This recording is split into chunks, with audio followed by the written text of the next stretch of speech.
All right, so here we go. Welcome to Netcapital Advisors webinar on this final day of Women's Health. Women's Health. You got me thinking. Women's History Month. Although it's always Women's Health Month, right? We always have to take care of ourselves. The final Right. say, celebrating women in private equity. As you all know, or maybe you don't, I'm Carole Murko. I'm the CMO of Netcapital Advisors and Netcapital Inc. We've created a digital private equity ecosystem that is centered on the democratization of the private equity markets. What is a digital private equity ecosystem, you might ask? Well, its roots are actually in the Jobs Act. And for anybody who doesn't know what that stands for, it stands for Jumpstart Our Business Startup Act, which was passed in 2012 to open up opportunities for job creation by easing some securities regulations to encourage funding in small businesses. Netcapital.com is our digital equity funding portal, which is SEC registered under Regulation CF and allows non-accredited investors to invest in private equity, which, as private non-accredited investors were not able to invest in private equity until that point. And as another aside, I want you to know that accredited investors can also invest through our platform. Netcapital Advisors is part of the ecosystem. We provide consulting services to entrepreneurs as they prepare to raise capital on the Netcapital platform. We also incubate companies and provide valuable investor introductions. So before I introduce you to our panelists, I want to share some statistics. Okay, the first one is slightly depressing, okay? Did you know that less than 3% of venture capital is invested in women founders? All right, but guess what? There's a silver lining and things are turning around. According to Fast Company, the number of women-led VCs are exploding, and women venture capital partners are 2 times more likely to invest in startups with at least one female founder, and 3 times more likely if there's a woman CEO. And then a very fascinating statistic from BCG.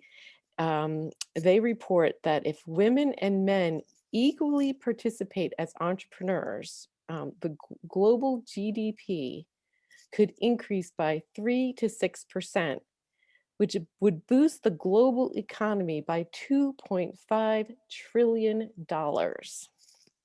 I say, what are we waiting for, ladies? Like, it's our time. So now let's meet our 6 women who are part of this trend. And then I will invite Cecilia Lank, our CEO, and Corinne Kreisler, our CFO, to share their final say on how important it is to support women founders and each other at the end of our Q&A with 3 investors in private equity and 3 female founders. So let me introduce you to them. And so we have Linda Greub. She is the general partner. So I'm just trying to figure out how people could figure out who you are, Linda. Let me just say who you are, and then you could just say hi so they could see your face. She is the general partner and co-founder of Avestria Ventures, which she began to invest in early stage women's health and female-led life sciences ventures. Linda, say hi. She there? She waved. Okay, she waved. Okay, excellent. Thank you. And then Sharon Vosmek, the CEO of Astia, the managing director of the Astia Fund, and the managing member of Astia Angels. Astia is the preeminent organization working to ensure the success of high growth startups founded and led by women. And Rose Yee is the COO of Green Retirement Plan and the founding signatory of We the Change, Women Leading Business for Good, and co-chairwoman of B Corps CEO Women. And now we have our founders. Cynthia Winning, she's the founder and CEO of Vymedic, which is a biotech that has developed an amino acid-based antiviral. Lisa Vo, founder and CEO of ChipBrain, a company that trains artificial intelligence to enhance human conversational capabilities in empathy, emotional intelligence, and persuasion. And finally, Vanessa Bruce, CEO and co-founder of Doe, which is an online marketplace dedicated to empowering us to shop women-owned businesses all day, every day. So, okay, we're going to get started with some questions. I'm going to start with Linda and Sharon, but I also want you to know that I'll be checking the chat, and we'll be soliciting questions from our attendees. So let me start with, I guess we'll start with Sharon, because thank you, by the way, for guiding us with some of the technical difficulties on Zoom. Your fund's directives are to invest in women-led companies. Could you tell us a bit about the results you've seen from your portfolio and what impact you feel your fund has had? Yeah, so as investors, we see investment as a force for change. And we lead with our values in our investing, which means we invest exclusively into companies that have women in a position of equity and influence. So not women only, not women owned, but actually women included. And this is really important within the innovation economy, because as we'll talk about a little bit today, and you rightly point out, venture investment has, for the past 20 years that we've been tracking at it, invested no more than 5% into companies that included women in positions of equity and influence anywhere in the cap table. This is a deplorable number. I'm an economist. That's a broken market, inefficient, and absolutely a huge investment opportunity. What we know about private equity and venture capital in specific is that the best in class investors invest in underfunded, outperforming segments. And companies that include women in positions of equity and influence outperform for their investors. So our model is all about investing, and our thesis, it means that a woman must be present. Our impact to society, also, Carole, that you alluded to, is substantial. These companies create more jobs. They drive innovation through the hands of their customers more efficiently. They require less capital to get the product into customers' hands. And they have a higher viability as businesses more broadly. I think that these are all the investment thesis. But then on a very personal level, the why we do it is because this is, in truth, very personal. Right? Investment is very personal. It's an articulation of ourselves. To me, I see it more closely aligned with what I do in my avocation and via philanthropy than anything else. I invest in things like, and we'll hear about this with Linda hopefully as well, companies like Alydia Health that was acquired yesterday by Merck and is addressing a large unmet need in women's reproductive health. And I think that we as investors have to apply and should be applying that lens in everything we do. I don't know that that perfectly answers your question, Carole, but I thought it an important framework to put out there as we as investors think about our role in the broader economy. We have a substantial role to play. And if we lead with our values and lead with our choices, as we can with these entrepreneurs on this panel, we can have a substantial impact well beyond our own returns. I'd have to say that you just hit my heart with everything you said. I mean, you couldn't have answered the question any better. And I really appreciate that you are a leader in this arena and really putting your money where your mouth is. So thank you, thank you, thank you. And Linda, what would you add to Sharon's words? I know you're obviously not working together, but you know each other. And these both Linda and Sharon, and actually Rose for that matter, you're all from the West Coast. So welcome. We've got a wonderfully bi-coastal panel here. So Linda, what's your point of view regarding your directives to invest in women-led companies? Well, I think both reflecting my own view of investing as well as that of our limited partners, we're really driven by the opportunity to make outsized returns and to look for market inefficiencies. And it is wonderful for me personally that that aligned with my personal passion. So for us, when we were considering whether or not to start Avestria, and again, we invest in either companies working to improve women's health or female founders who come doing something in healthcare life sciences. We looked at the data to see if this really made any sense. And, clearly women are under invested in as founders. And then when you looked at women's health, women make 80% of all healthcare decisions and are 80% of healthcare providers. And yet only 4% of healthcare R&D dollars are going towards funding research into women's health.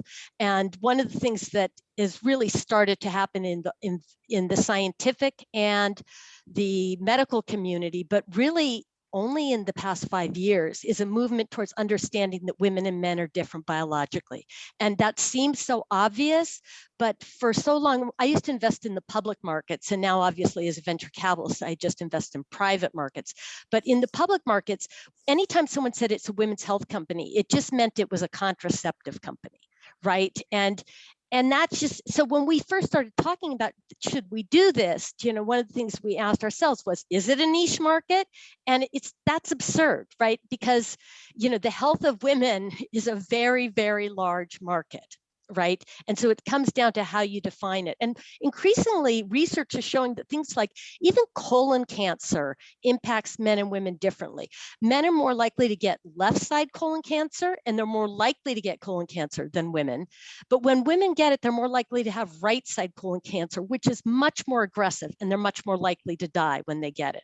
So, who thinks of colon cancer as being a gender specific disease? You don't, right? But the more we learn, the more our health is really driven in part by our biological sex. So it was great for us because we saw these two areas that were just being ignored. And they were being ignored because the venture capital community, until very, very recently, has been 95% male. And when you think about it, if the entire asset class is dominated by a very homogeneous investment community, they're going to all have the same strengths and the same weaknesses. And it's very easy for great business opportunities that don't necessarily strike them personally, or they don't necessarily have experience in, to just get left by the wayside, right? And so we wouldn't have gone into this if we didn't think there was a chance that our investors would really get outsized returns by doing it. And, so far that's proving to be the case. We started 18 months ago. We've got 10 companies in our current portfolio. 2 of them have already had markups. And then, as Sharon mentioned yesterday, Merck bought Lydia, and at a valuation that's 10 times where we invested in it just a year ago. So yeah, and that's what we need. We need to prove that you can make money in order to attract more assets to the class. Well, I commend you and for taking the chance, but I think that what we're seeing is when we actually take a stand and focus based on our values, it really does work, right? And you're absolutely right. I mean, we're going to hear from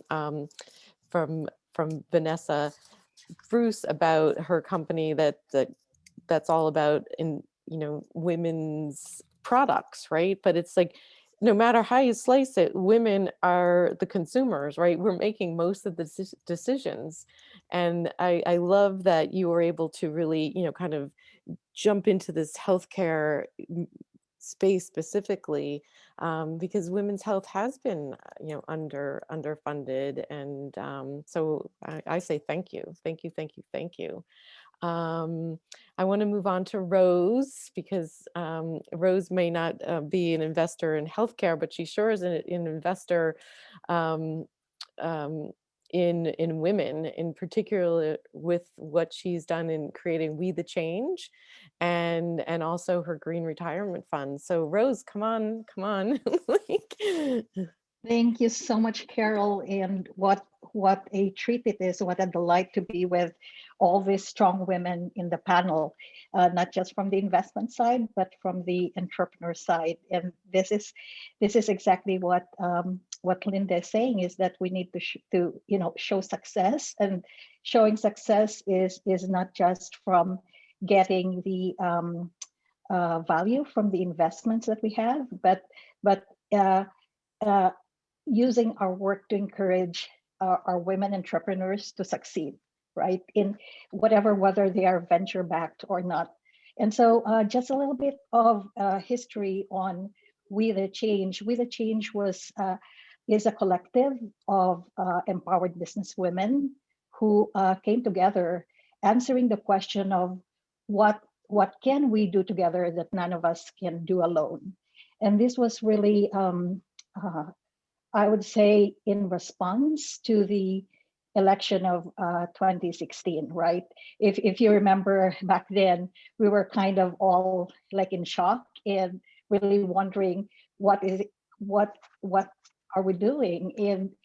And business women leaders in the B Corp community were all like, what can we do? What can we do? And so in 2018, Eileen Fisher extended an invitation to the B Corp women CEOs to come together and just really collectively think about ways that we can help move our women business leaders forward, especially in that time when we felt oppressed, when we felt that our voices were not being heard.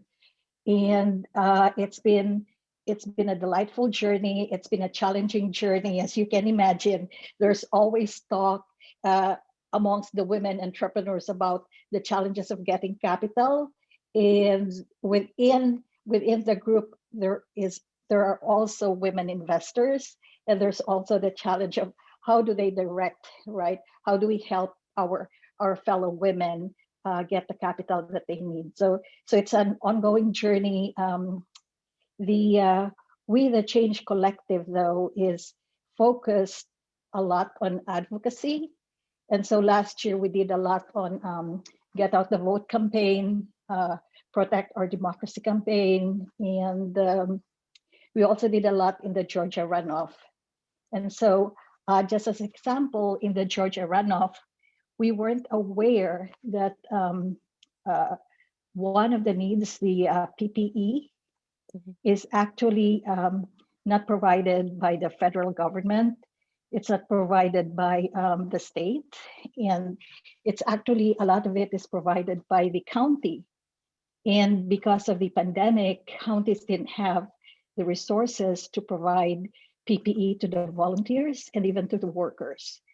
And so there was a call to help with the PPE so that the votes can be counted, the volunteers would be protected. And we are very proud that We the Change was able to donate $26,000 worth of hand sanitizers from one of the B Corp women CEOs. So All Good Products is a woman-led, woman-founded B Corp, and donated one pallet of hand sanitizers. And then we did have another B Corp, Eagle Protect, that manufactures gloves. And we know at the time gloves were as good as gold. And they donated 12,000 pairs of disposable gloves.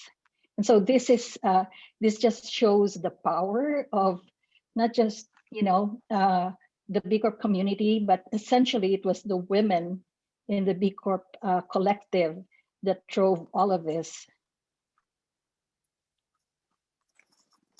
I think, Sharon, did you just freeze? You froze for a second. Me? No, sorry. Rose, sorry, Rose. Oh, sorry, I live in rural Northern California.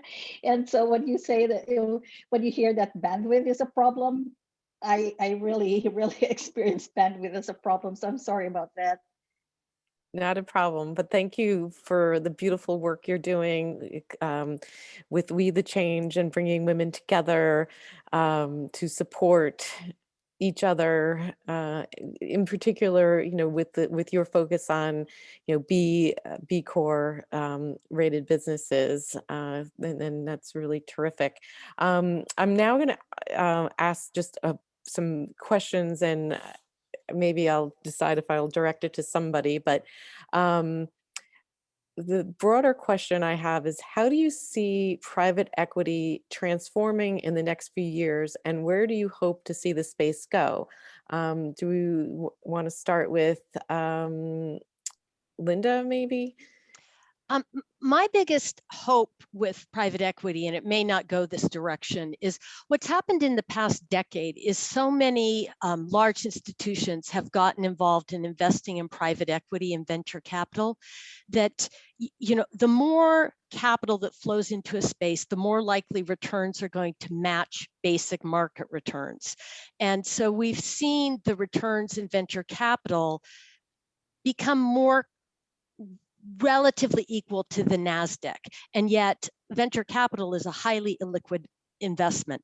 So investors really should be demanding that venture capitalists and PE managers produce much higher returns. But that's only going to happen if we do a better job of not piling all the capital into one or two managers and giving them so much money that they can't do anything but market returns. So I'm hopeful that there'll be less of a lemming mentality to everyone wanting to invest in Kleiner Perkins and Sequoia, and perhaps more of a willingness to invest more broadly in different funds. And what's really important there is you mentioned how many new funds are being founded by women. Almost all of those funds are relatively small. They're often considered micro funds with less than 100 million, right? And the trouble is that when you're small and you don't have a 10-year track record, you really can't attract more dollars. So minorities and women who are starting funds are having a very difficult time attracting capital because they can't break into, it's like chicken or the egg, right? They haven't been around for 10 years. They're not managing $200, $300 million, so they can never attract more capital, right? So I'm hoping that barrier will break down a bit. Well, I have a follow-on question that maybe you can answer, and then Sharon can jump on. How can we move the needle? How can we change? What can we do to see this change actually happen? So for me, I'll just say, it's been amazing. We've been funded by so many of our business school classmates, and I think about 75% of them are women. And we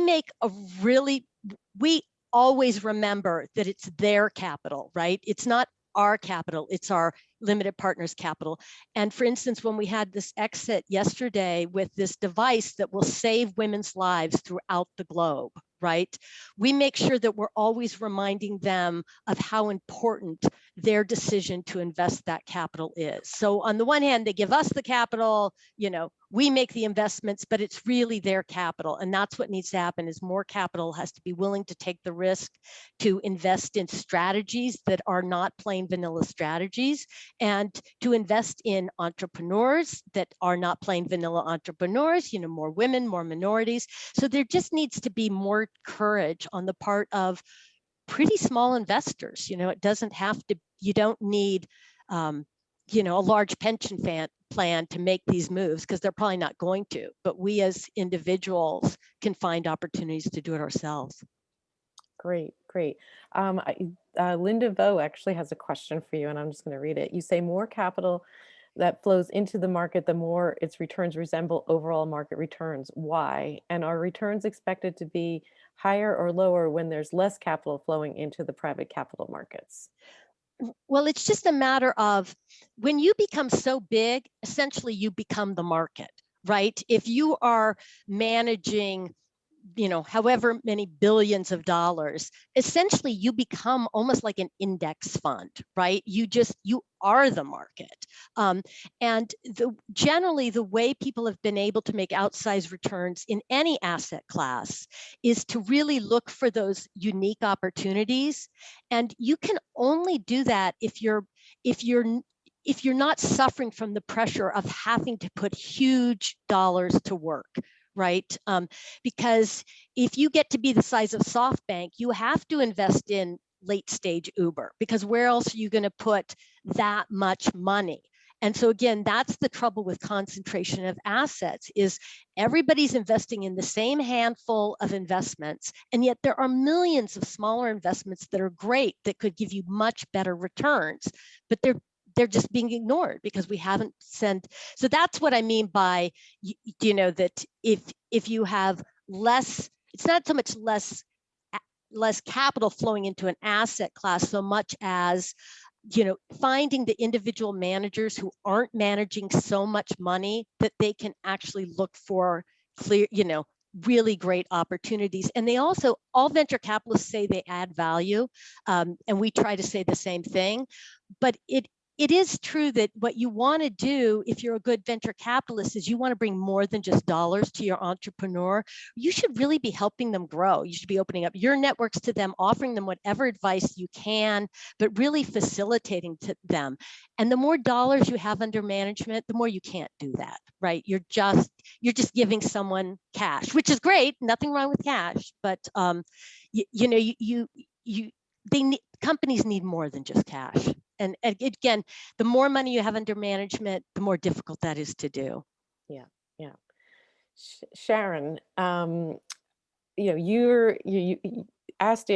has like 3 arms basically. So you've got your finger in, as an angel, as a general partner.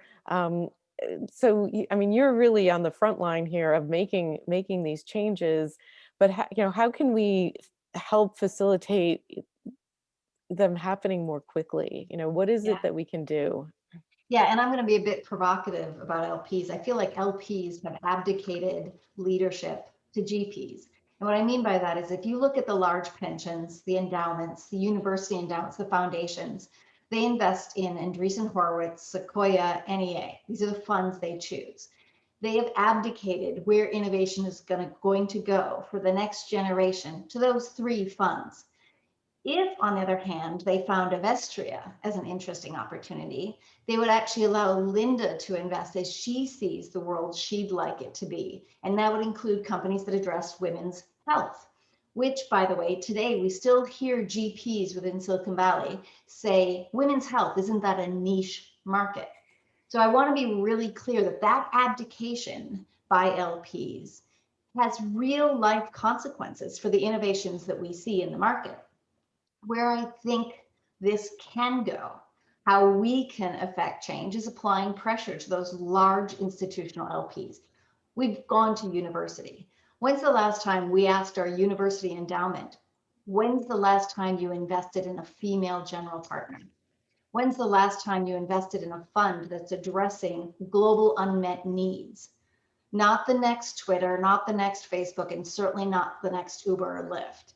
These are interesting companies, but if you look at how much money they had to raise before they could hit the public markets, I would argue they weren't really businesses so much as fun little projects that investors chose to fund all the way to the expense of the public markets. If LPs, on the other hand, chose to invest in innovation, which is what venture capital is committed to, they would actually have to invest in companies that have proven traction within the solution, within the market for the solutions that they're bringing forward. And proven traction, by the way, it is measured by revenue, and in the medical device space, I would argue proven by the results out of the clinical trials.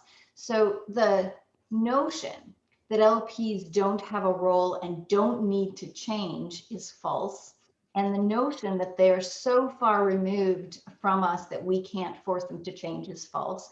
Because we all, as I said, have our alumni networks we can reach into and ask the universities where they're investing. Equally, we all make donations to large philanthropies, asking where they're investing their dollars matters as well. And then we ourselves, as I said, I believe investment is a force for change. And if we're truly seeking a change, we can't leave it just on our own shoulders. It's a great starting point, and we all need to do what we can to be investing. But beyond that, we need to be extending the pressure that we can apply as actors in the economy. We are active actors in all elements of the economy except venture capital. And the sad data that was started with is not just sad, it's appalling. It's deplorable. It has real and measurable negative consequences for our economy, for society, for politics, and most importantly, for the innovations that we're seeing in the market. We are leading at a time of unprecedented challenges. There's a pandemic, there's the economic crisis, there's the climate crisis, there is health broadly around the world, there's feeding a growing planet. These are real challenges that need to be addressed through the innovations we as VCs are investing in. And we need to be held accountable as investors by the users who will receive our solutions. We need to be held accountable by the large LPs that need to be investing in us. And we need to be held accountable by the customers at the end of this entire engagement. So using our influence is absolutely critical. And I think my final provocative on this is that my own experience in fundraising for a fund is that there is a lot of window dressing right now, and we all need to be highly skeptical of the conversations around inclusion. We need to address the fact that when we say women, we must mean all women. We must mean Black women, Latin women, Asian women. We cannot leave it at the word woman. We must address racial inclusion along with gender inclusion. And when we hear someone talking about how they're going to support women and mentor women, can we ask if they're investing in women? And can we ask if they are doing business with those women? And can we ask what they're doing about their own biases within their own processes, within their own deal flow, within their own networks? The exhaustion I feel is that conversation heightens at moments like this, but action retreats. Venture capital into women last year retreated. It went from 2% to 1.2%. And the investment into female GPs plummeted. It went off a cliff because it is safer for an LP to invest in a Sequoia, an NEA, or an Andreessen Horowitz than it is to invest in a Linda or Sharon. But I can tell you that a Linda or Sharon as an emerging manager will have a higher return, simply statistically speaking. New funds outperform existing funds, and the more nimble funds, 100 million to 200 million to 300 million, far outperform those billion-dollar funds that I name. Okay, I'm off my soapbox, but that's certainly my perspective today. Well, I think that maybe that everybody enjoyed. You could have kept going on that soapbox. So thank you so much for that. And I totally agree with what you said about window dressing. It came up in another. We did actually a little event on Clubhouse, and the notion of putting more female board members. And, one of the thoughts that I had was, well, that's all great, but it also has to be changing from the bottom up as well, from a cultural point of view. Like, what is really the culture of anybody's organization, and do they really, really value women and women of color? So I know that I'm going to give Rose just a couple of minutes, and then we're going to move to our founders. Rose, you are, wonderful. We've had so many amazing conversations. You're so interested in impact in what you're doing with the Green Retirement Fund. Why don't you just talk a little bit about that? Because I think that plays into a lot of what Sharon had mentioned, not so much about women, but about, really investing for change. Thank you, Carole. And before I proceed, I just want to let Sharon know that I love everything that she said, and that we really need to call out not just the saying that it is indeed investing in women, but what does it really mean in its entirety, right? And I would just love to add as well that when we say investing in women, we also need to maybe say that it has to be women who are really underfunded, because there are some women who have the connections and who have the capital, but we do want to indeed go with the underfunded yet outperforming women, right? So in terms of green retirement, what we do is we provide retirement plan services. So it's not really investing in the sense that we don't do direct investment in companies, because by the nature of the 401k, it has to be portable. And so the investments have to be publicly traded. What differentiates us though is that as a B corporation, and just really part of our mission and value system, is that we create investment lineups that are socially and environmentally responsible, with various screening tools that we put in that would mirror the values of the company and the employees in that company. And so when we say, for example, that we care about climate change, then we look at the retirement plan and make sure that there are no fossil fuels, and that for example, when we care about social justice and when we care about racial justice, how are your investments in terms of the prison industrial complex, right? And when we talk about gender equity, how are your investments in terms of a gender equity screen? And maybe it is a sad picture indeed, even in the, and I have to be honest here, even in the environmental and social responsible public funds, is that a fund could be like a high performer in terms of its environmental screens and even its racial justice screens, but regrettably score low in terms of gender equity. And I think this is like a structural pattern that is present not just in private equity investments, but in the public markets as well, right? Where we have socially responsible funds that are good in all these other areas of climate, and yet fail or not perform when we talk about gender equity. So there is there's a lot of work that needs to be done. And and like what Sharon was saying, we need to call it out. So part of our job is not just to offer services to these companies and help them with their putting their values into their retirement plans, but also sending letters and advocating for gender equity in terms of the public fund space. Great, thank you. We're going to move over to the founders, and what's really great, though, I just want to say, is that regardless of the whole space, I still feel that we need to hold optimism in our hearts, right? I think we really I think that's going to be our guiding force. And whenever I talk to founders, that's where I get jazzed on optimism. So I'm going to jump to Cynthia Winning first. So let's see, Cynthia, can you? Yes. All right. I don't see you. Why don't I see you? Oh, there you are. Now I see you. Okay. Hello.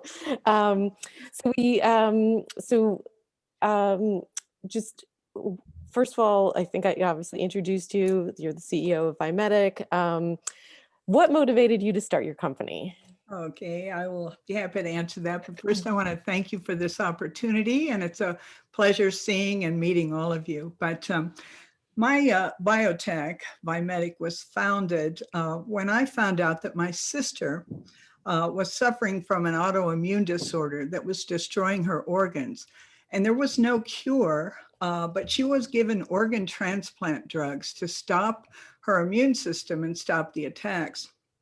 But then she was told without an immune system, a common cold could kill her because there are no antivirals to stop colds, flu, or many common viruses. So my background is corporate new product development. And I've worked on a lot of complex technologies in fintech and telecom companies, and I've turned them into simple value consumer products. So I just felt really motivated that I could find an antiviral to help my sister. Now, at that time, she was a college administrator and she had to give up her career because she had to shelter in place from November to April because they told her that's when she was likely to catch a cold, likely to die. So I really felt, and I was very motivated to try to find an antiviral, and I really felt confident that I could do it. And so our biotech was then founded on the discovery, and this took several years to discover, a lot of literature reviews, et cetera, to find that amino acids, certain amino acids express antiviral capabilities. And I really felt that was the path. And so that led to the discovery of the first and only known broad spectrum antiviral. It's a natural product. And we're currently now working to bring that product to market. Terrific, terrific. And what are the 3 words you would use to describe your journey as a founder? And then I'm going to ask you to expand on one of them. Well, certainly challenge is number one, passion, focus. This was an extraordinary challenge to find something that science has not been able to find in 90 years. And of course, there was a reason for that, but we had a breakthrough. And so it was a tremendous challenge. After we discovered the product, we had to prove it. So we spent 10 years in research, including clinical trials in vitro and vivo, and this was all self-funded. So I would say my 3 words are challenge, passion, focus, but I just explained that I think challenge was the most difficult for us. Yeah, well, and congratulations on your perseverance in getting your product just about ready for market. So speaking of which, what has been your experience in pitching and engaging with people in raising money for moving your product forward? Well, I've enjoyed the pitching process, but everybody has to realize, and I'm sure many of you know, that you must pitch dozens and dozens of times in order to be able to generate, the investment that you need. But in pitching, I've found that you just follow the basic tenets of journalism, which are who, what, when, where, why, and how much. And also the KISS axiom, keep it simple and just the facts matter. Because I've seen a lot of pitch decks that are like epistles, and it's really hard to extract the main idea. So I just say simplify, just the facts, and just follow those tenets of journalism in pitching. Great, great. And do you have any teaching moments that you would like to share with other founders or founders who are people who are, about to bud a business? Yes, something that's been very significant for me. When I worked at Citigroup, we had a saying, you have to be able to turn on a dime to make a buck. And what that means in today's vernacular is pivot. You've got to be able to pivot. And from day one, you've got this grand idea and this plan, but you've got to be able to, as I said, turn on a dime, because things are in constant change when you're developing and bringing a product to market. So just be prepared for that pivot. Be ready for it. Yeah.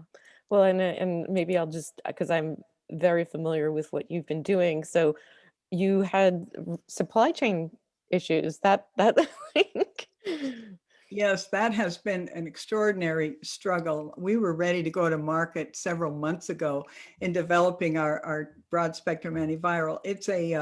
It's a natural product, so it's a melt-away tablet. And we were going to put it into bottles, plastic bottles, label, and going to Amazon. We've opened an Amazon store, and that's how we'll be selling. But then, surprisingly, with the pandemic, plastic bottles are very rare because the core material in plastics, polyethylene, was being diverted to PPE. And so we were unable to get bottles. So we had to pivot.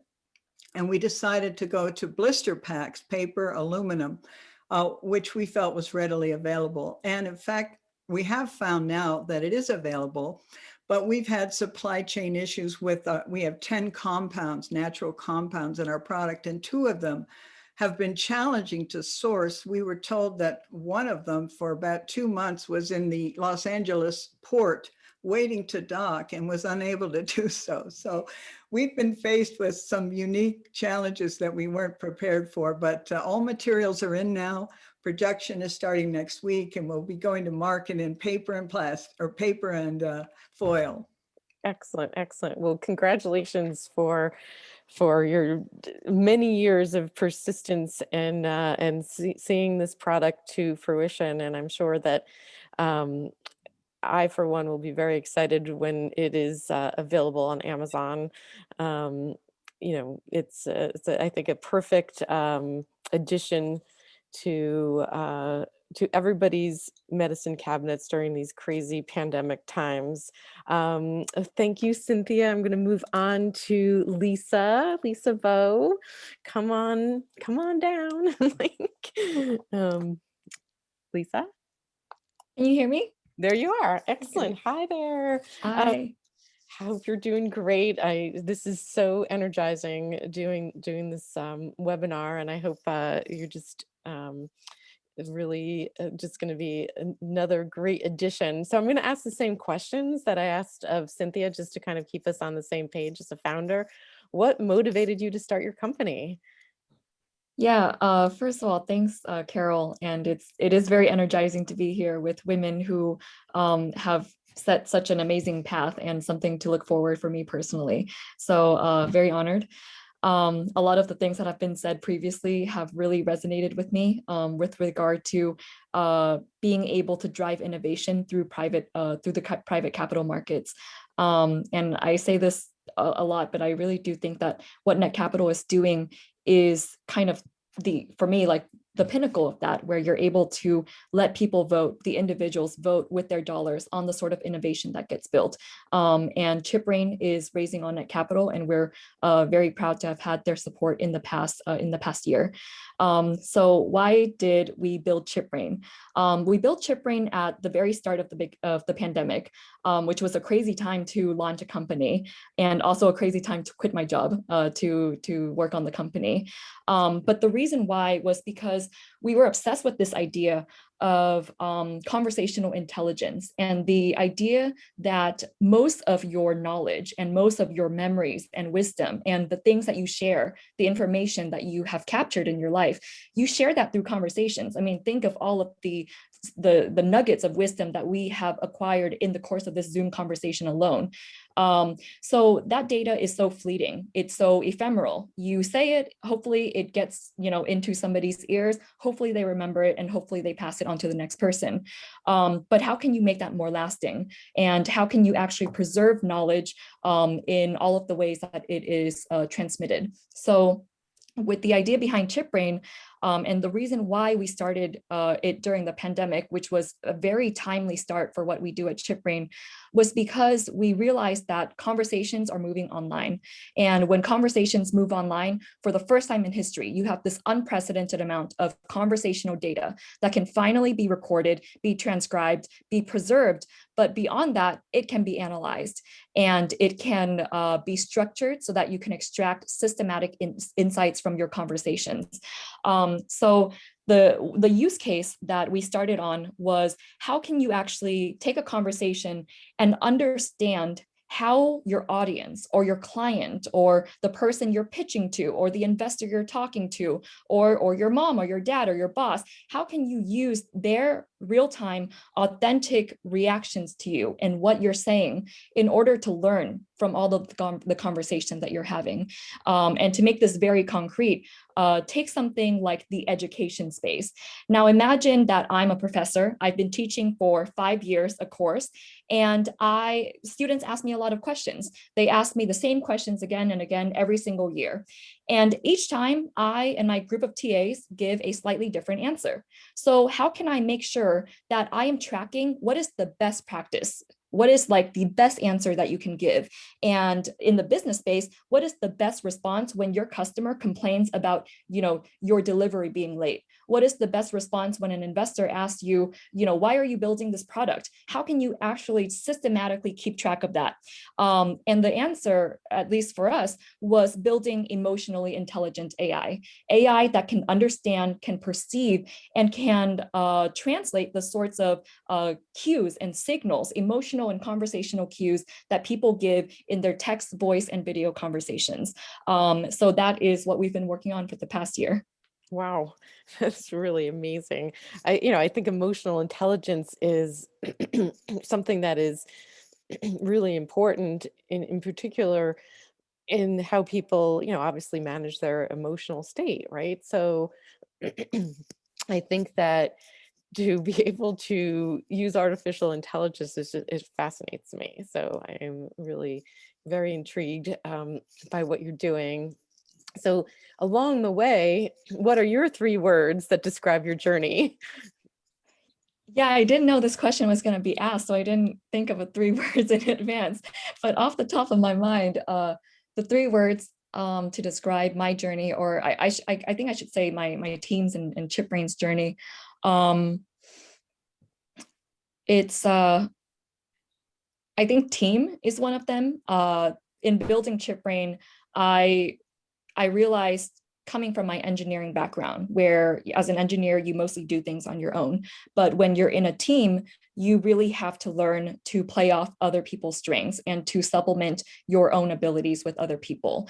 And one of the most beautiful things, and I think one of the biggest victories I've had in this past year, was seeing my team transform from this kind of hodgepodge, couple of folks from MIT who were recruited, who, they entered the company not really knowing if what we were building was going to succeed.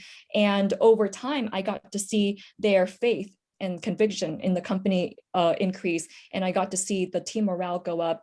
And it was a very personal victory for me to be able to win the hearts of the people that I work with every day. So team, the second word would be focus, and the third word would be future. Awesome. Those are great words. And then just quickly, what's been your experience in pitching and engaging people in your space? Because it's you're using AI on IE, right? Like emotional intelligence. Yeah. We raised on Netcapital for our first round, and we haven't taken VC money yet, and we're kind of taking it slow there. I have found that there's been an amazing community in our angel investors. We have over 240 investors in ChipBrain.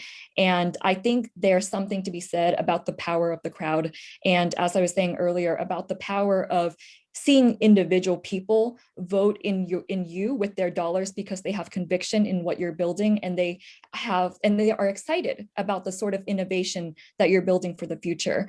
And I think that is how innovation should be. I think it's very unfortunate that for so long there has been, institutional gatekeepers determining like what should society experience like 20 years from now, and that's pretty ridiculous.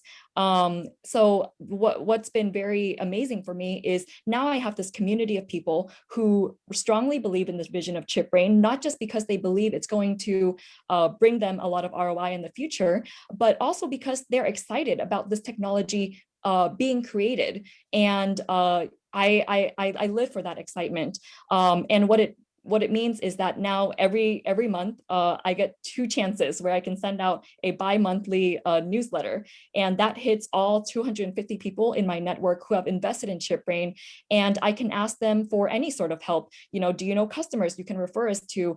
Do you know other angels who would be interested in investing? What is your feedback for our social media posts lately? And that sort of community and sort of support is something that I would not have been able to access if I had gone in a much more traditional VC route for raising capital for ChipBrain. So I really do believe that the future of the crowd in the private capital market is so important and shouldn't be overlooked.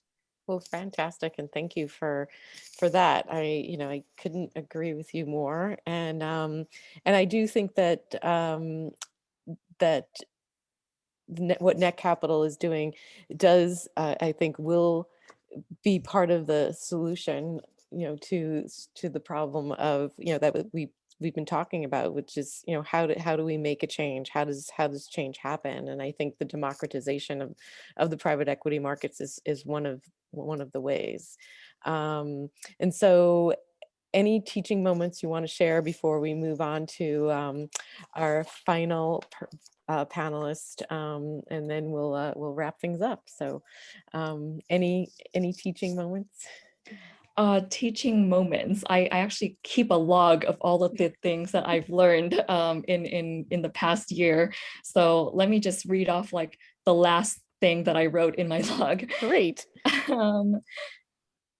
Okay. Oh, well, the last thing I wrote was, why do you expect it to be easy? And this is something that I ask myself when I feel a lot of struggle. So, I think for some people, especially when, the traditional manner of going through school and going through college, things sometimes came easily to me. Like learning math was easy, learning science was easy. And then when you do something that's actually truly hard and pushes you out of your comfort zone, you're like, why am I not immediately succeeding? So a question I often ask myself is like, why do you expect it to be easy? And I believe that only when you are in discomfort does it mean you're actually growing and experiencing growing pains. And that's something that I find helpful to remind myself of from time to time. It's a very wise thought. Thank you, Lisa. Thank you. All right. And Vanessa. Hey. Hello. So what motivated you to start your company? Yeah, totally.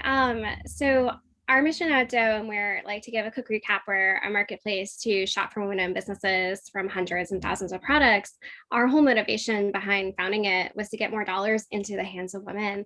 And I want to say how incredibly grateful I am to be here, surrounded by so many phenomenal women who are working towards that mission in various different ways, from foundership to investment dollars to investing in your values. Because that all rings back to our movement at Doe. And at Doe, we're all about trying to get the everyday consumer and shopper to think about how they're investing everyday purchases and how that can actually move the needle for a lot of brands. Because there's also, like we were talking earlier, I think actually, Carole, you mentioned the stat that how many consumer dollars that women spend, and is actually 80% of consumer spending is predominantly from women. And that idea of how powerful our wallets can be and making that change from the bottom up. We actually have one of our favorite stats at Doe to kind of counter all like the really negative and abysmal stats we heard earlier about venture capital dollars and representation, is that if everyone in the US spent $20 a month at a woman-owned business, we could drive $5 billion to female-led companies monthly. And that in itself is like, it doesn't need to be these huge changes. Sometimes you can swap out your soap or your body wash or what you're gifting to a friend for their birthday. And this idea that everyone can get involved, and that's our entire ethos behind Doe. And within that, you see so many amazing sellers on there that are innovating for women-owned products, from the sense of size inclusivity. Like we have brands called Titove, where she does lingerie, which, like, typically you go to your average big box stores or Victoria's Secret, and there's very defined sizes for bras, and she actually has, I want to say, over 40 different sizes, because that is actually more in tune to women's bodies. Or Kitty and Vibe, which is all about swimwear, and they actually have different size bottoms for like curvy women, if you're thinner, like, just the works. And it's these thoughtful products that you think about as a woman when designing and making. And that's the kind of just innovation we want to share and show on Dough, all the way down to like going down to like menstrual products, to even women getting into cannabis and CBD and beauty and destigmatizing. And along the way, as we've been talking about wanting to invest in your values, a lot of the women entrepreneurs on our platform, actually over 60%, give back to their communities in some way, shape, or form. And that's incredible. It's so inspiring. I got the tingles when you I mentioned the second statistic. It's just it's so great. How about your 3 words to describe your journey as a founder? Yeah. So one I would definitely say is transparency. So that idea actually that Lisa was just hitting on with knowledge sharing, it's so important within our space, and this idea of women creating businesses every day, right? And that knowledge shared needs to be accessed. And we actually are very transparent at Dough with all of our sellers, all of our founders, about what we're working on, our marketing calendar, what's coming up next. So they see and visualize all those opportunities and how as a team we're working to bring these visions to life so they can apply it to their brands as well. All the way down to our shopping experience, our site's transparent. And for us at Dough, we have transparent pay. So all around transparency. The second word would be collaboration, because we're definitely stronger when we work together. So we recently did a campaign on Dough where we realized within our over 500 sellers, their average Instagram following, for instance, is, let's say, around the 4,000 mark. But when you pull everybody together, that reach is actually closer to over 2 million. So that idea that if you empower each other and boost out a campaign, like, the effects that can have is huge. And then lastly, for me personally, is financial independence, because like I'm a first generation college student. I did not have this knowledge share. I never anticipated being an entrepreneur. And being financially independent and creating generational wealth for myself and our community sellers is very important to me. Wow. Thank you. That's beautiful. We've kind of butt up against our 3 o'clock stop. So, if it's okay, we're going to just stay on a little bit longer. I'm really enjoying seeing the chat, and thank you everybody, the panelists, for answering questions, because I don't think I could have been moderating and answering questions at the same time. And I'm pretty sure it looks like most of the questions were answered. If not, we'll make sure that we will get your, I'll make a copy of the chat and make sure if we haven't gotten to your answers, we will. But what I'd like to do now is I'd like to bring Cecilia Link, our CEO, and Corrine Chrysler, our CFO at Netcapital. We're a 3-women C-suite, which I think is pretty cool. And just because our talk was, about having the final say, I thought Cecilia and Corrine have been at it at Netcapital for quite a while. Cecilia was an angel investor, and Corrine has been part of the whole journey from the beginning. So you guys, do you want to unmute? And I think we're gonna have Corrine come in with some words and thanks, I'm sure, and then Cecilia is gonna kind of close up the day for us. Sure. I just wanted to say thank you to all of our panelists and all of our attendees. I found this conversation extremely inspirational. I loved that people were talking in the chat and helping each other out. It's all about empowering each other to succeed. We really, truly believe in that.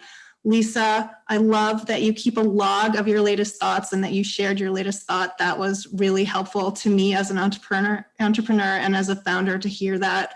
I loved hearing all the statistics, all dismal as they may be, from the VCs on the panel. I think it's fantastic what you're doing. You're all trailblazers, and I love that you're having so much success investing in these markets that used to be considered niche. So thank you all, and I've just been so happy to be a part of this whole event. Thank you, Corrine, because Corrine's very humble. She's an amazing rock star. And by the way, she just, is off of our earnings call. So kudos to Corrine. So thank you again, everyone, from not only myself and Carole and Corrine, but the entire Netcapital team. And I love the fact that people brought up team so often, because we couldn't be here without the team and without all the staff and everyone who helps every day to make this possible. I think this has been, just as people have said, this has been very inspirational for me. I think that as we kind of come out of the pandemic, because I'm really hopeful about it, this is a real opportunity to maybe live our lives differently and make a different world. And I think all of you are an important part of that. I hope, and we too, I believe, are an important part of that. There's so much that we can accomplish if we all work together, if we collaborate, if we invest and build things that reflect our values. Those are all just incredibly important to building the future I think we all would like to see. It doesn't mean you can't make money, but it also means that you're going to build something that works maybe for a lot of people. And I'm excited to be part of that. That's why I got involved with Netcapital. It's important to understand that everything people are doing is not just helping a few people, but it's also really helping families and children and individuals in our ecosystem. So thank you again, everyone. This was totally just a really wonderful afternoon, and I look forward to doing it again sometime. Thank you. Yes. And so, you know what, I'm going to make us a gallery view so we could see everybody, and just say thank you. Thank you. Thank you. Thank you. It was A round of applause for everybody. Thank you. It was great to see Thank everyone. Great to you. meet everyone. Thank you, entrepreneurs, for your time. Thank you. And thank you so much, Carole, for putting this together. Oh, we had a team who's not online here, Paige and Emmy. Thank you, Paige and Emmy, Yes. for and thank you everybody who participated. It was a really, a delight, and I know we are going to lift each other up and see success and see these numbers change. So thank you. Thank you. Thank Have a you. wonderful Thank day. you. Thank Thanks, you. all. Bye. Bye. Bye. Bye.